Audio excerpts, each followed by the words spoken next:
இப்போ 30,000 சேலரி இருக்க ஒருத்தரால retirement, children education, அப்புறம் வீடு வாங்குறது, இந்த 3 கோலையுமே அச்சீவ் பண்ண முடியுமா?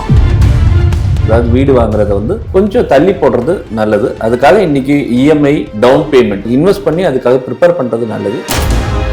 30,000 தான் சேலரி வாங்குறாரு ஒருத்தர் அப்படின்னா அவர் பண்ண வேண்டிய முதல் விஷயம் என்ன சார்? எதுக்காக அவர் சேவ் பண்ணணும்? ரெண்ட்ல இருக்கிறது பெட்டரா, இல்லை எனக்கு கல்யாணம் ஆக போது வீடு வாங்கணும்னு சொல்லிட்டு வீடு வாங்குறது பெட்டரா? வீடு அப்படின்ற ஒரு ஆசையில ஒரு பெரிய அமௌண்ட்டை அங்கே போய் பிளாக் பண்ணிடுவோம். இதனால சாக்ரிஃபைஸ் பண்றது அந்த குழந்தையோட எஜுகேஷன். அதே நேரத்தில் கடனை வாங்க ஆரம்பிச்சிடுவோம். உடனே போய் பர்சனல் லோன் வாங்குவாங்க, உடனே போயிட்டு ஜுவல்ல பிளட்ஜ் பண்ணுவாங்க. இந்த மாதிரி விஷயங்கள் பண்ணி டெட் ட்ராப்ல போய் விழுந்துருவோம். ஜென்ரலா கல்யாணத்துக்கே கடன் வாங்குறவங்க நிறைய பேர் இருக்காங்க. ஸோ அந்த மாதிரி விஷயங்கள் எல்லாம் இல்லாம இருக்கணும் அப்படின்னா ஒரு ஐடியலான எமர்ஜென்சி ஃபண்ட் அப்படின்னா அது எவ்வளோ சார் இருக்கும்? 30,000 ரூபாய் இன்கம் எனக்கு எவ்வளவு ஏறுது அப்படின்றத பார்ப்பேன். இதுக்கு நடுவில் என்னால் சைடு ஹசில்ஸ் ஏதாவது பண்ண முடியுமா அப்படின்றத நிச்சயமா ட்ரை பண்ணுவேன். சின்னதா ஆரம்பிங்க, டிசிப்ளின்டா பண்ணுங்க. எப்பப்பெல்லாம் இன்கம் வளருதோ எக்ஸ்பென்சஸ் அந்த அளவுக்கு வளர்த்துக்காம.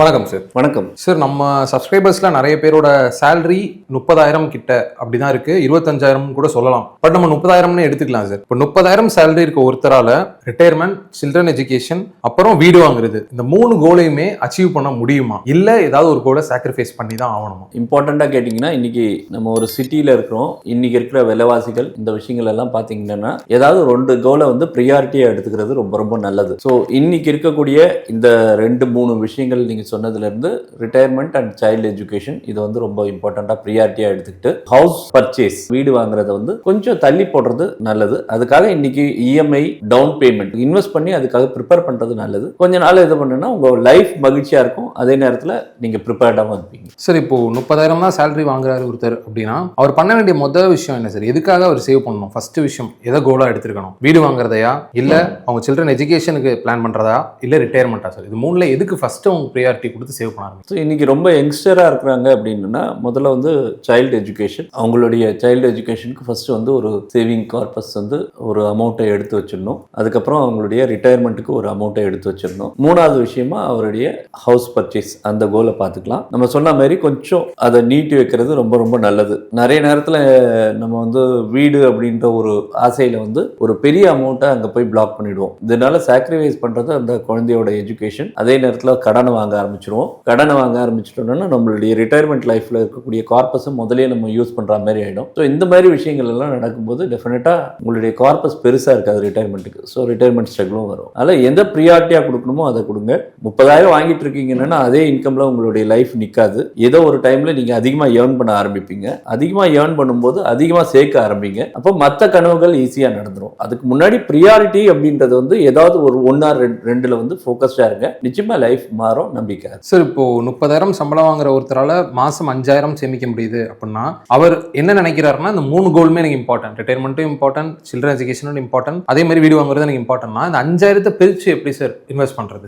நீங்க ரிட்டையர்மெண்ட்டுக்குன்னு ஒரு 2,500 ரூபா தனியா எடுத்து வச்சிருங்க. சில்ட்ரன் கோல் அப்படின்றதுக்கு ஒரு 2,000 ரூபா தனியா எடுத்து வச்சிருங்க. 500 ரூபா அப்படின்றது ஃபர்ஸ்ட் எமர்ஜென்சி பர்பஸை கிரியேட் பண்றதுக்கு தனியா எடுத்து வச்சிருங்க. இந்த 5,000 2,500, 2,000, 500 ரூபா அப்படின்ற மாதிரி பிரிச்சுக்கோங்க. 3ஆ பிரிச்சுட்டு இதை இன்வெஸ்ட் பண்ணிட்டு வரும்போது உங்க கையில எமர்ஜென்சி கார்பஸ் ஒரு சில வருஷங்கள்ல ஓரளவுக்கு அமௌண்ட் வர ஆரம்பிச்சிடும். 2வது உங்க கையில ஒரு சைல்டுக்குன்னு ஒரு கார்பஸ் இருக்கும். 3வது லாங் டேர்ம் நெடுங்கால தேவைகளுக்கான ஒரு அமௌண்ட்டும் உங்க கையில இருக்கும். இந்த 3 விஷயங்கள் இருக்கும்போது நீங்க நிச்சயமா உங்களுடைய சிந்தனைகள் நல்லா இருக்கும். வித் டைம் என்ன ஆகும்னா உங்களுடைய இன்கம் பெருக ஆரம்பிக்கும். உங்களுடைய இன்கம் பெருக ஆரம்பிக்கும் போது அடுத்த ஒரு எஸ்ஐபி ஆரம்பிங்க. இப்ப சொன்னது ஈக்விட்டி எஸ்ஐபியா நீங்க அந்த 2,500 ரூபாய் எடுத்துருவீங்க. ஒரு சைல்டுக்கு ஈக்விட்டியோ இல்ல ஹைபிரிட் எஸ்ஐபியோ எடுத்திருப்பீங்க. ஒரு லிக்விட் எஸ்ஐபியா 500 ரூபாய் எடுத்திருப்பீங்க. அடுத்தது உங்களுடைய இன்கம் எப்ப பெருகுதோ அட்லீஸ்ட் அதுல இருந்து ஒரு அமௌண்ட்டை சேர்க்க ஆரம்பிக்கணும். அந்த அமௌண்ட் ஒரு ஈக்விட்டி எஸ்ஐபிக்கு போகலாம். ஈக்விட்டி எஸ்ஐபிக்கு போகும்போது அதுக்கான டவுன் பேமெண்ட்டுக்கு அப்படின்றதுக்கான அமௌண்ட் அங்க ஸ்டார்ட் பண்ணுங்க. அதுல ஒரு சில வருஷங்கள் சேர்த்தீங்கன்னா ஒரு டவுன் பேமெண்ட்டுக்கும் ஒரு அமௌண்ட் வந்துடும். ஸோ எல்லாத்தையும் நீங்க பூர்த்தி பண்ணலாம். 1 or 2 கோல்ஸ் கொஞ்சம் தள்ளி போடுங்க. அதையும் பூர்த்தி பண்றதுக்கு உங்களுக்கு டைமும் ஆப்பர்ச்சுனிட்டியும் கிடைக்கும். சார், இப்போ ஒருத்தருக்கு 30 வயசு கூட ஆயிருக்கலாம். பட் அவரோட சேலரி இன்னும் 30,000 மேன கூட இருந்திருக்கலாம். அவரோட விஷன் எப்படி இருக்குன்னா சார், இப்போ நான் ரெண்ட்ல இருக்கிறது பெட்டரா இல்லை எனக்கு கல்யாணம் ஆக போது ஒரு வீடு வாங்கணும்னு சொல்லிட்டு வீடு வாங்குறது பெட்டரா? ஏன்னா இன்னொரு சஜஷன்ஸ் என்ன சொல்றாங்க அப்படின்னா, ரெண்ட்ல இருந்துட்டு வெல்த்தை பில்ட் பண்ண ஃபர்ஸ்ட் பாருங்க அப்படின்னு சொல்றாங்க. பட் ப்ரெஷர் இதெல்லாம் இந்த ஒரு சைட் இருக்குல்ல சார், இது எப்படி சார் மேனேஜ் பண்ணுங்க? முதல்ல உங்களுடைய செலவுகள் எவ்வளோ ஆகுது அப்படின்றத பாருங்க. நீங்க இண்டிவிஜுவலா இருக்கும்போது உங்களுடைய செலவுகள் வந்து ஓரளவுக்கு கண்ட்ரோல் பண்ண முடியும். கல்யாணம் ஆகும்போது அதுக்கான செலவுகள் தனியா இருக்கும். ஒருவேளை ஒர்க் பண்றவங்க இருக்காங்க, ஒய்ஃப் வந்து ஒர்க் பண்ணுவாங்க, இல்ல உங்களுடைய உட்பி ஒர்க் பண்ணுவாங்க அப்படின்னா நிச்சயமா உங்களுடைய இன்கம் கொஞ்சம் பெருகிறதுக்கான வாய்ப்புகள் இருக்கு. பட் அதர் தன் தட் அவங்க ஒர்க்கிங்கா இல்லை அப்படின்னா நிச்சயமா உங்களுக்கு ஒரு எக்ஸ்பென்சஸ் கொஞ்சம் ஏறும். அண்ட் உங்களுடைய லைஃப் ஸ்டைலையும் கொஞ்சம் மாற்றிக்க வேண்டிய ஒரு நிலைமை வந்து வரலாம். அதனால் நீங்கள் வந்து கொஞ்சம் ரெண்டில் இருந்துட்டு பிளான் பண்ணிட்டு அதுக்கப்புறம் வீடு வாங்குறது நல்ல ஒரு விஷயம். ஓரளவுக்கு ஒரு சேவிங்ஸை முடிச்சுட்டு அதுக்கப்புறம் வீடு வாங்குறது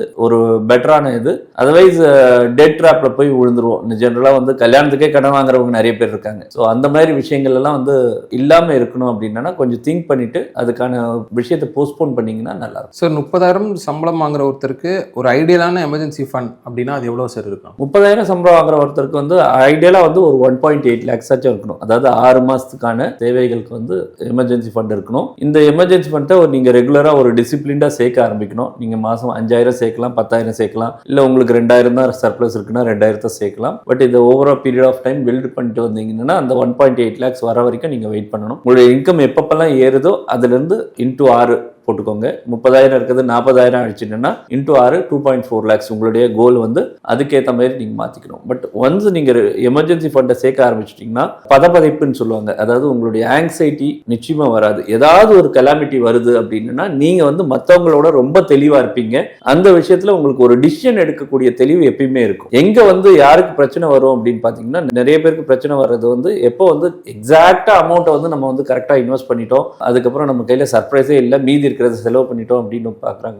அவங்களுக்கு தான் ரொம்ப ரொம்ப இது இருக்கும். பெரிய பேக்ரவுண்ட் இருக்காது, எமர்ஜென்சி கார்பஸ் இருக்காது. இந்த மாதிரி விஷயங்கள் வரும்போது ஏதோ ஒரு சின்ன தப்புனால உங்களுடைய கடன் சுமைகள் ஏறதுக்கான வாய்ப்புகள் நிறைய வரும். உடனே போய் பர்சனல் லோன் வாங்குவாங்க, உடனே போயிட்டு ஜுவல்ல பிளட்ஜ் பண்ணுவாங்க. இந்த மாதிரி விஷயங்கள் பண்ணி கடன் தொல்லைகளை ஆரம்பிச்சிருவாங்க. அப்போ உங்களுடைய இன்கம்ல இருந்து ஒரு பெரும்பாலான அமௌண்ட் வந்து அந்த இன்ட்ரெஸ்ட்கே போக ஆரம்பிச்சிடும். உங்க வெல்த் தானாவே குறைய ஆரம்பிக்கும். இந்த தப்புகளை நம்ம பண்ணாம இருக்கிறது நல்லது. சார், இப்போ ஒருத்தர் 25 வயசுல 30,000 ரூபாய் சேலரியோட ஸ்டார்ட் பண்றாரு அப்படின்னா அவரோட ஃபினான்ஷியல் பிளான் ஏஜ் 30, 40, 50ல எப்படி சார் இருக்கணும்? சரி, முதல்ல வந்து அவங்களுடைய ஃபர்ஸ்ட் விஷயங்களுக்கு வந்து இம்பார்ட்டன்ட் விஷயங்கள் எது அப்படின்றத பார்த்துட்டு அதுக்காக ஒரு அமௌண்ட்டை வந்து சேவ் பண்ண ஆரம்பிச்சிருங்க. இனிஷியலாக அவங்க பார்க்க வேண்டியது வந்து ஒரு மேரேஜ் இருக்கலாம். 25 வயசு இருக்குன்னா மேரேஜுக்காக ஒரு பர்டிகுலர் கார்பஸ் தேவைப்படலாம், எமர்ஜென்சி கார்பஸ்க்காக தேவைப்படலாம். அந்த அமௌண்ட்டை வந்து ஃபர்ஸ்ட் டேக் கேர் பண்ண பாருங்க. ஒரு 30லேருந்து 40 வயசுக்குள்ளன்னு பார்த்தீங்கன்னா குழந்தைகள் வந்திருப்பாங்க லைஃப்ல. அதே நேரத்தில் உங்களுக்கு ரிட்டையர்மெண்ட் தேவைப்படும், அதே நேரத்தில் ஒரு சொந்த வீடு அப்படின்ற ஒரு ஆசை தேவைப்படும். இதுக்கு எவ்வளோ அமௌண்ட் தேவைப்படும்னா ஒரு 40-60 லட்ச ரூபா வந்து அப்ராக்சிமேட்டாக தேவைப்படலாம். ஸோ இந்த அமௌண்ட்டை வந்து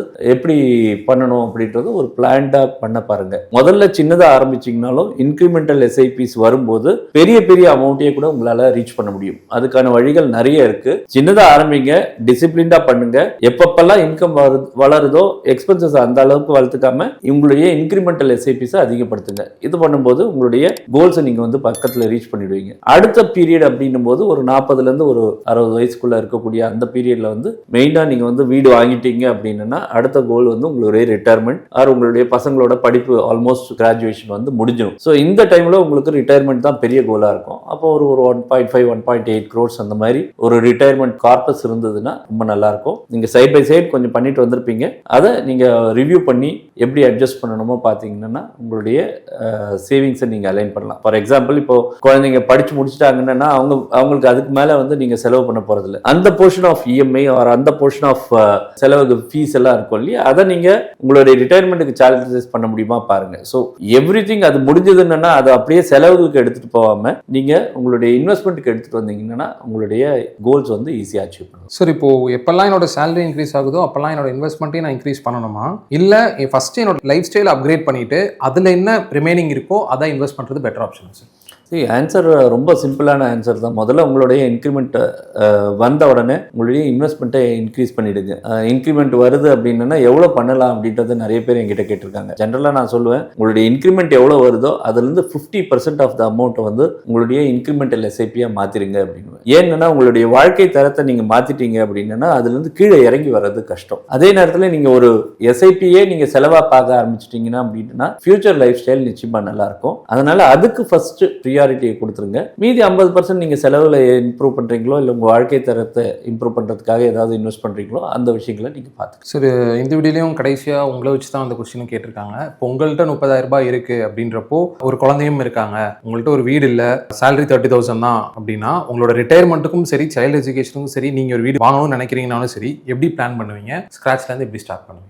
30,000 வந்து எவ்வளோ சேவ் பண்ண முடியும் அப்படின்றது பார்ப்பேன். இப்போ குழந்தை இருக்குது அப்படின்றது இந்த கொஸ்டினில் கேட்டிருக்காங்க. அதனால் அட்லீஸ்ட் நான் ஒரு 20% சேவ் பண்ணால் கூட எனக்கு 6,000 ரூபா கையில் இருக்கும் பர் மந்த்துக்கு. இந்த 6,000 ரூபாயில் வந்து 1,000 ரூபா வந்து எமர்ஜென்சி எக்ஸ்பென்சஸ்க்கு அப்படின்ட்டு ஒரு லிக்விட் ஃபண்டில் எஸ்ஐபியாக போட்டுடுவேன். ஒரு 2,000 ரூபா வந்து சைல்டோட படிப்புக்கு அப்படின்ட்டு ஒரு எஸ்ஐபியாக போட்டுருவேன். ஒரு 3,000 ரூபான்றது ரிட்டையர்மெண்ட்டுக்கு ஒரு எஸ்ஐபியாக போட்டுருவேன். ஸோ இந்த விஷயத்தை நான் வந்து ஒரு வருஷத்துக்கு தொடருவேன். ஒரு வருஷம் தொடர்ந்து அந்த 30,000 ரூபா இன்கம் எனக்கு எவ்வளோ ஏறுது அப்படின்றத பார்ப்பேன். இதுக்கு நடுவில் என்னால் சைடு ஹசில்ஸ் ஏதாவது பண்ண முடியுமா அப்படின்றத நிச்சயமா ட்ரை பண்ணுவேன். சைடு ஹசில்ஸ் வரும்போது அதுல ஒரு இன்கம் பெருக்கம் வருது, ஏதோ ஒரு விஷயம் என்னால் பண்ண முடியுது, ஃப்ரீ டைம்ல ஏதாவது ஒரு விஷயம் பண்ண முடியுது, அதுல கொஞ்சம் இன்க்ரிமெண்ட் வருது அப்படின்னா அதை நான் வந்து என்னுடைய வீடுக்காக யூஸ் பண்ண முடியுமா அப்படின்றத பார்ப்பேன். இல்லை பிற தேவைகள் ஏதாவது இருந்ததுன்னா அதுக்கு இன்வெஸ்ட் பண்ண முடியுமா பார்ப்பேன். இந்த மாதிரி கோல்ஸுக்காக நான் வந்து அலோகேட் பண்ணிட்டே வரும்போது இன்கம் ஆனது வந்து என்னுடைய அசெட் ஆனது பெருகிக்கிட்டே இருக்கும். ஒரு பர்டிகுலர் பாயிண்ட் ஆஃப் டைம் எனக்கு அது ஒரு நம்பிக்கை கொடுக்கும். நான் வந்து ஆல்மோஸ்ட் ஃபினான்ஷியல் ஃப்ரீடம் அச்சீவ் பண்ணக்கூடிய நிலைமைக்கு வந்துட்டேன் அப்படின்ற